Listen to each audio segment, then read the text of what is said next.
Alright, well, where do I start? Interesting. Okay.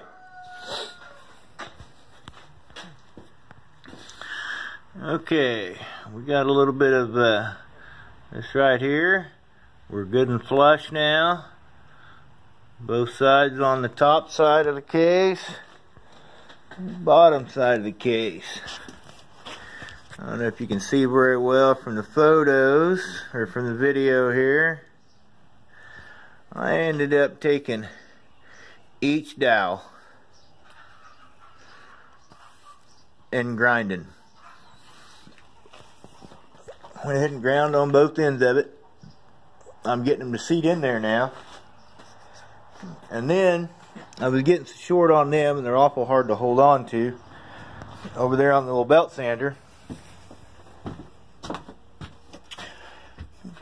These, if I can hold it just right for the light here. Yeah, there we go. I went inside the hole and just touched them. Because they do them with a drill bit, or some kind of bit. I'm assuming a drill bit of some type. Anyway, it's got a point on it because the middle of the hole is deeper than the rest of it. So I just took my little die grinder and went around in a circle on every one of them. See if I can get that to focus in there. I tried not to touch the sides too much. Of course, that's awful hard to do, as small as that is. Come on, focus. But anyhow, you get the idea there.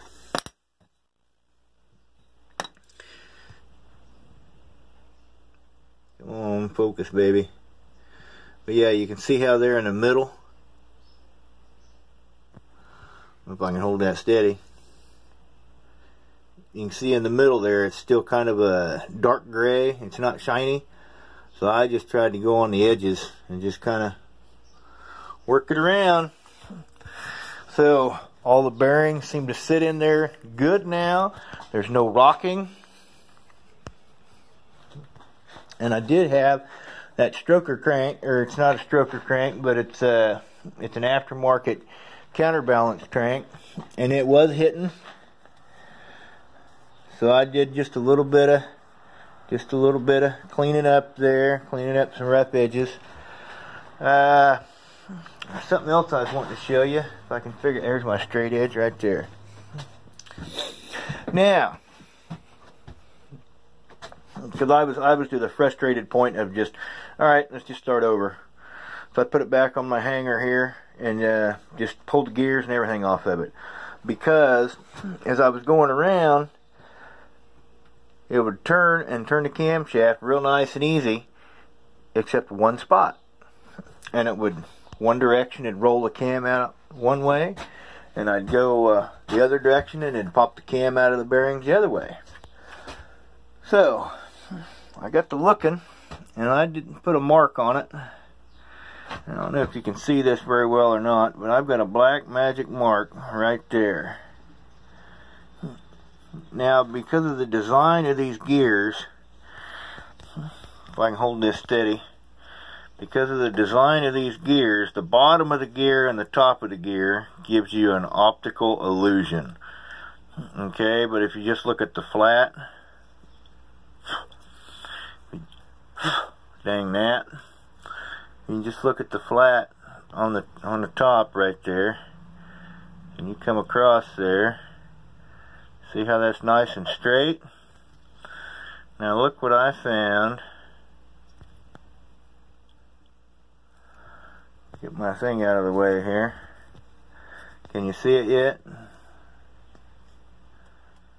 You come across there. Look at that. That gear right there, that one tooth,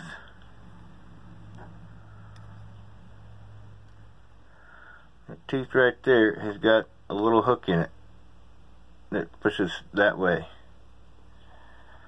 If you look at that one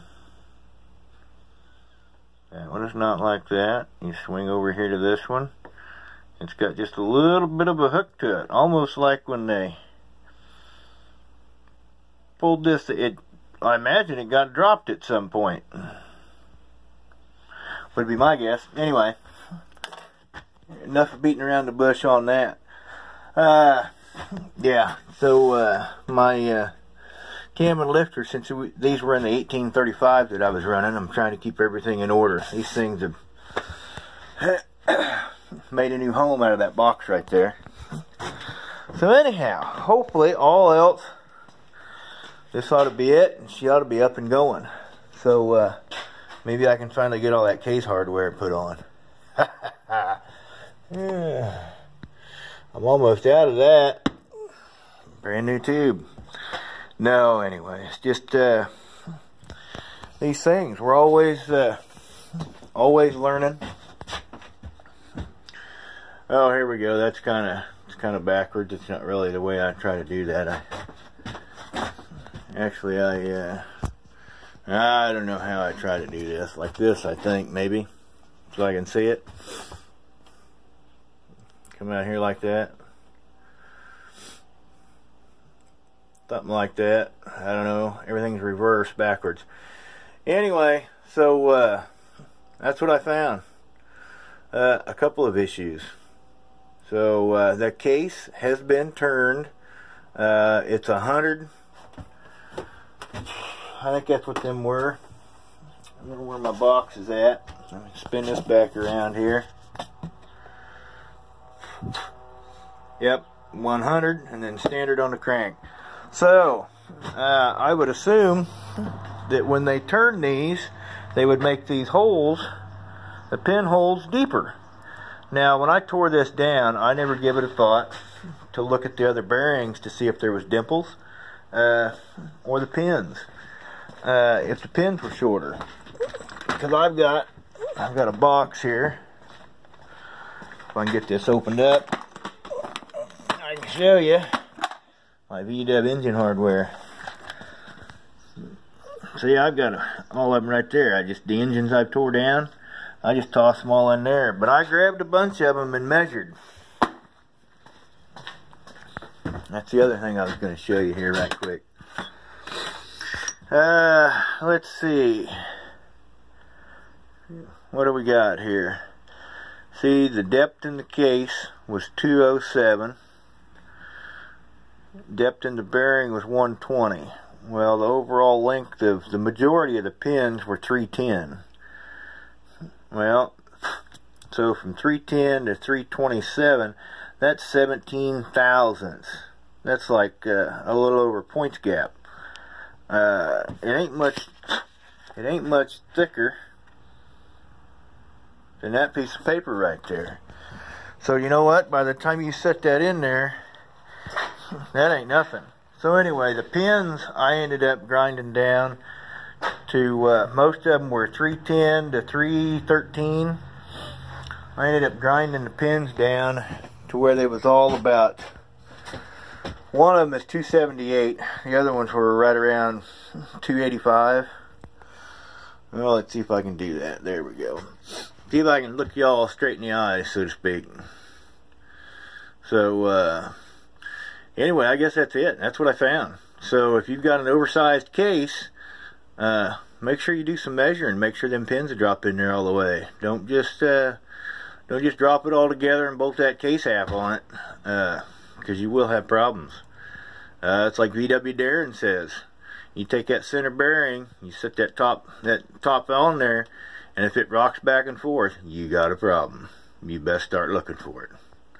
Alright, anyway, everybody have a good day. It is gorgeous outside here in Kansas. So, see you later.